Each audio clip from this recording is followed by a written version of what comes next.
Hello everyone, welcome back to my channel. मैं आज आप लोगों को एक न्यू ड्रामा लेकर आई हूँ जिसका नाम है द परफेक्ट मिसमैच। तो सीन के स्टार्टिंग में हमें हमारे हीरो को दिखाया जाता है जो कि फेरन कैपिटल का सीईओ रहता है और उसका नाम जेफी रहता है। उसके बाद हमें सीन में हमें हमारी हीरोइन को दिखाया जाता है जिसका नाम शीहुआ रहता है, जो एक मार्शल आर्टिस्ट रहती है और उसे मेडिकल की भी बहुत अच्छी नॉलेज रहती है। यहाँ पर शीहुआ के अंकल उसे बोलते हैं जब तुम 20 साल की हो जाओगी तो तुम शहर चली जाना, और वो उसे एक लेटर देते हैं जिसमें वो उस लेटर में उसे बोलते हैं कि जब तुम शहर जाओगी तो मेरा एक फ्रेंड है जिसका नाम जोउ शेंग है, तो उसे जाकर के ये लेटर दे देना, वो मेरा बहुत अच्छा फ्रेंड है। शीहुआ के गांव वाले सी ऑफ करने आते हैं और वो लोग बहुत सैड रहते हैं और बोलते हैं अगर तुम्हें कुछ भी दिक्कत हो तो तुम तुरंत गाँव वापस आ जाना। यहाँ पर शीहुआ सबको सी ऑफ करती है और वो भी सैड रहती है क्योंकि उसके गांव वाले लोग उसे बहुत प्यार करते हैं। उसके बाद जेफी ऑफिस आता है क्योंकि आज उसके ऑफिस में एक प्रोडक्ट की लॉन्च की पार्टी हो रही होती है। यहाँ पर वो मीटिंग में आज की इवेंट के बारे में डिस्कस कर रहा होता है और अपनी ओपिनियन बताता है। जेफी के जो अंकल रहते हैं वो उसके ओपिनियन को नकार देते हैं और बोलते हैं तुमने अपना जो ओपिनियन दिया है वो मुझे अच्छा नहीं लगा। तो जेफी अपने हुनर और एक्सपीरियंस के हिसाब से अपने अंकल को बहुत अच्छे से जवाब देता है जिससे उनका मुंह बंद हो जाता है। तो यहाँ पर उसके अंकल और आंटी जो जेफी से बहुत जलते हैं वो लोग आज के इवेंट को खराब करने के लिए कोई बहुत बड़ी चाल चल रहे होते हैं। यहाँ पर जाओ आती है जेफी से मिलने के लिए और वो इस इवेंट की इंचार्ज भी रहती है।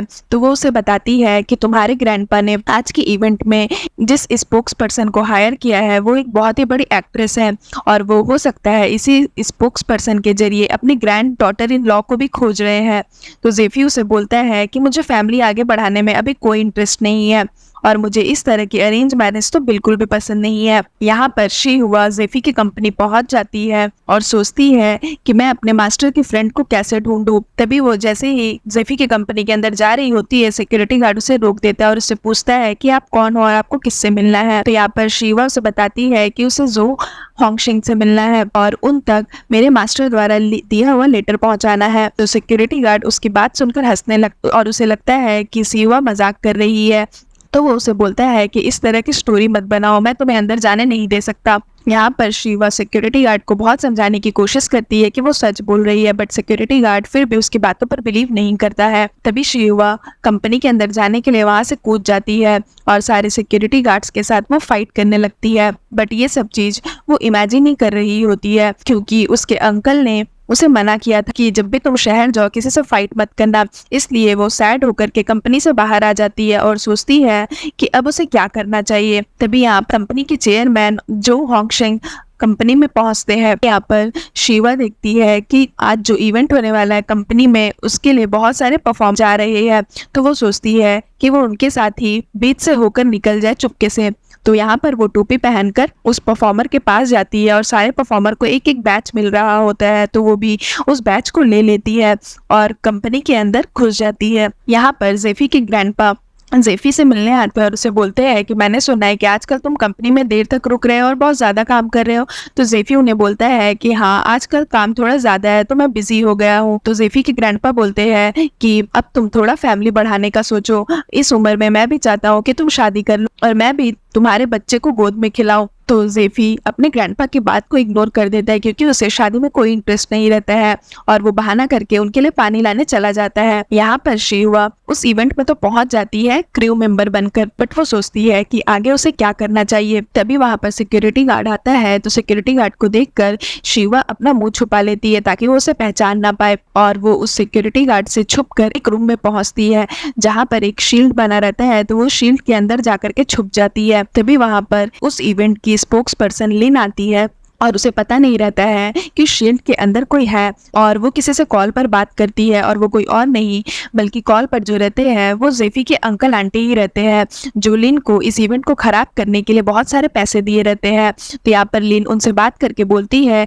कि आप लोग चिंता मत करिए, आप लोगों ने मुझे इतना पैसा दिया है, मैं आपका काम जरूर करूंगी, मैं आज के इवेंट में परफॉर्म नहीं करूंगी और मैं बहाना मार दूंगी कि मुझे हेल्थ इशू है। तो ये सारी बातें शीवा सुन लेती है। उसके बाद यहाँ पर इवेंट का जो होस्ट रहता है वो लिन को बुलाने आता है परफॉर्म करने के लिए। तभी यहाँ पर लिन अपने प्लान के अकॉर्डिंग बेहोश होने का नाटक करती है, तो शिवा यहाँ पर देख लेती है उसे। सभी कोई शॉक्ड हो जाते हैं कि आखिर मिस लिन बेहोश क्यों हो गई, अब परफॉर्म कौन करेगा। यहाँ पर जोजो बोलती है हम कुछ भी कैंसिल नहीं कर सकते, हमें प्लान के अकॉर्डिंग ही चलना पड़ेगा। उसके बाद यहाँ पर शिवा बोलती है कि मुझे मेडिकल की अच्छी जानकारी है, मुझे पता है कि इसे कैसे उठाना है। तो वो लिन का हाथ पकड़ के जोर से प्रेस कर देती है। तभी लिन चिल्लाते हुए उठती है, तो शिवा उसे बोलती है कि आप ठीक होना, चलो अब आप परफॉर्म कर सकते हो। तभी लिन फिर से वापस से बेहोश होने का नाटक करती है। तो यहाँ पर शिवा बोलती है कि आप लोग टेंशन मत लीजिए, मैं इन्हें अभी उठा दूंगी। और फिर से शिवा लिन के हाथों में और जोर से प्रेस करती है, तो लिन को बहुत तेज दर्द होता है,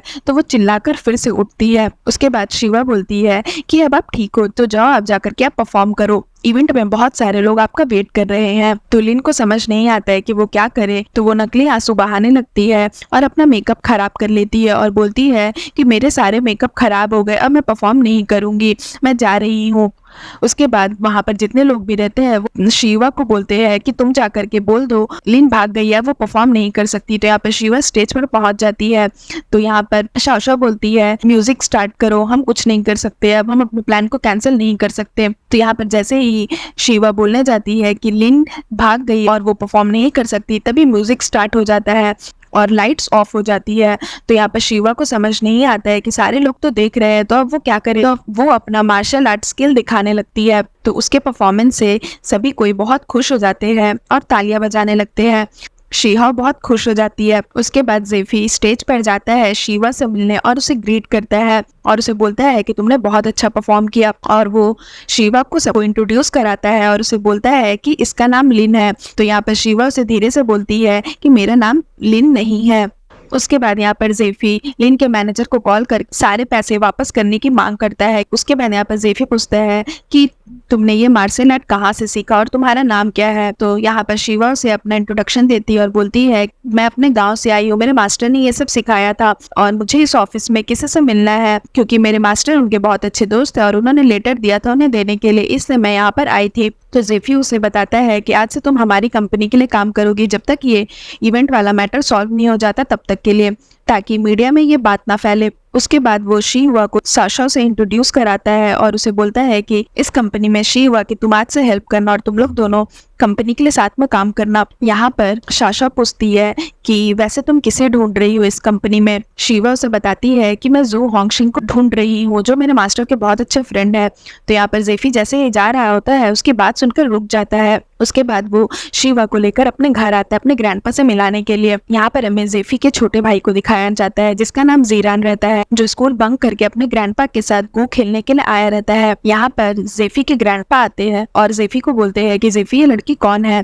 तो यहाँ पर शिवा अपना इंट्रोडक्शन देती है और उसे बोलती है तो अच्छा आप है ग्रैंडपा जो। उसके बाद वो बताती है मेरे मास्टर ने आपको एक लेटर देने के लिए बोला था, इसलिए मैं आपको ये लेटर देने के लिए आई हूँ और उन्होंने ये भी बोला था कि आप लोग दोनों बहुत ही अच्छे फ्रेंड थे। तो यहाँ पर जेफी के ग्रैंडपा बोलते हैं कौन है तुम्हारे मास्टर, उनका नाम क्या है। तो यहाँ पर शिवा बताती है कि उनका नाम शी क्विंग पॉन है। जेफी के ग्रैंडपा शिवा के मास्टर का नाम सुनकर शॉक्ड हो जाते हैं और यहाँ पर शिवा अपने मास्टर का लेटर उन्हें देती है और फिर सीन यहाँ पर खत्म हो जाता है। सो फ्रेंड्स, अगर आपको ये ड्रामा अच्छी लगी हो तो प्लीज मेरे वीडियो को लाइक करिएगा, मेरे चैनल को सब्सक्राइब करिएगा। मैं जल्दी इसका न्यू एपिसोड लेकर के आऊंगी तो उसके लिए वेट करिएगा। सो फ्रेंड्स, आज के लिए बाय बाय, मिलते हैं फिर से एक न्यू वीडियो के साथ।